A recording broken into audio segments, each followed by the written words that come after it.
was the 25th homicide of 2016 that took the life of Gabriel Nikov.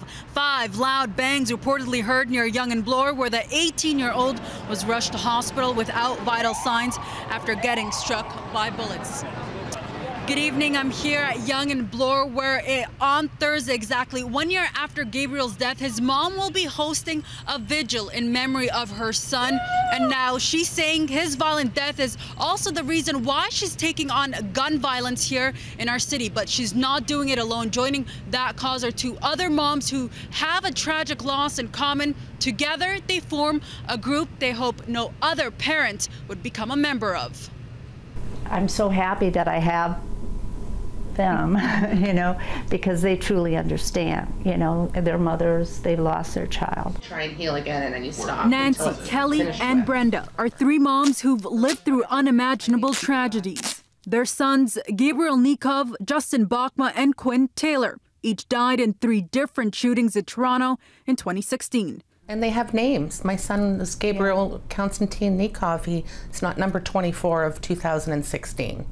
Like, he was a person, living, breathing person. Kelly at one time said it's a life sentence, you know, and it's so true. Nancy's son Justin was killed on Canada Day. The former pro skateboarder who was working as a bouncer at an after-hours club at the time was reportedly killed while trying to wrestle the gun away from the shooter.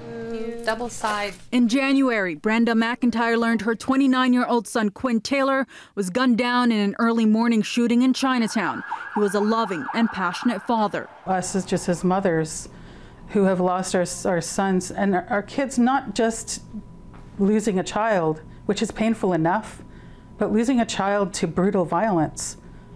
That's the thing that most people can't wrap their mind around and don't want to.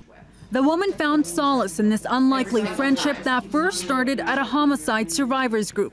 But now they aren't only leaning on each other for support, but rallying to put an end to what killed their sons, gun violence.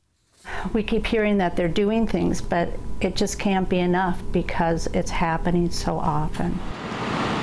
The moms want leaders to look into how guns are getting into the hands of people and why. They also want the city to raise more awareness about gun violence and the impact it has not only on families, but whole communities.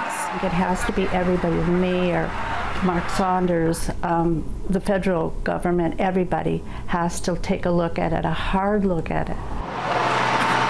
The latest data from police shows shooting homicides in Toronto have nearly doubled within 4 years, going from 22 in 2013 to 41 in 2016. This year, Toronto has had 11 shooting deaths so far.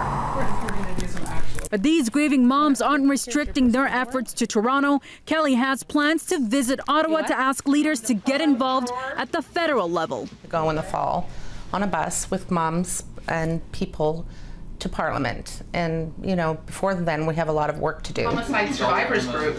The devastation of suddenly losing sons to violent acts is what binds these women together. And though they say they're grateful for their unexpected friendships, they don't want to add anyone else to this group. Like, people ask me questions I can't answer, and I want answers for myself, and I can't get them. It's like it's unbelievable to have to live with that. And that vigil for Gabriel Nikov will be taking place on Thursday, starting at 5 right here at Yonge and Bloor.